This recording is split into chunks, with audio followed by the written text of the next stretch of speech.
Welcome to Ajay சமையல். வாங்க இன்றைக்கி என்ன செய்யலாம்னு பார்க்கலாம். அடுப்பை தச்சுங்க, இந்த மாதிரி பாத்திரம் தச்சுங்க, சூடாகட்டும். பாத்திரம் சூடாகிடுச்சு பாருங்கள். எவ்வளோ எண்ணெய் தேவையோ அவ்வளோ ஊற்றிங்க. எண்ணெய் சூடாகட்டும் பாருங்கள். எண்ணெய் சூடாகிடுச்சு. நம்ம வந்து இது வெந்தயம் போட்டுக்கோங்க பாருங்கள். பூண்டு எடுத்து வச்சுருக்கிறேன்.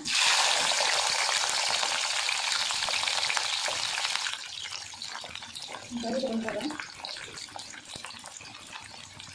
வரமிளகா ஒரு 4 போடுறேன்.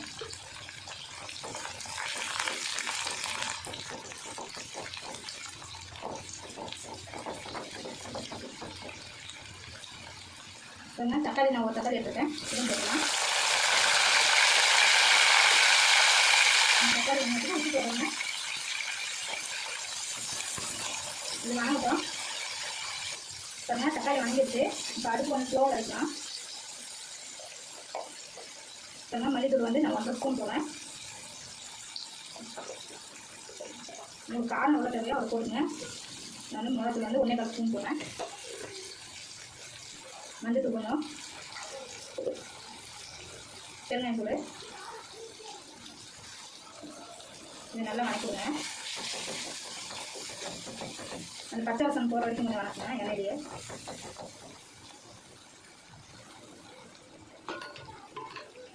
அதெல்லாம் பச்சை வாசனை போயிடுச்சு. நம்ம புளி ஊற்றிக்கலாம்.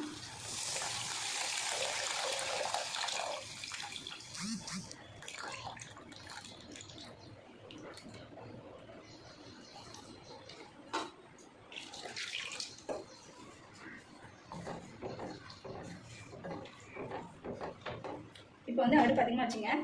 ஒரு 5 நிமிஷம் போடுங்க. முடிச்சிடலாம் பாருங்க. 5 நிமிஷம் ஆச்சு. திறந்து பார்க்கலாம் பாருங்க. நல்லா கொதிச்சிச்சு. இப்போ அடுப்பு ஆஃப் பண்ணிடலாம் பாருங்கள். பூண்டு குழம்பு சூப்பராக ரெடி ஆயிடுச்சு. சாப்பிட்டு பார்த்து எப்படி இருக்குன்னு சொல்லுங்கள்.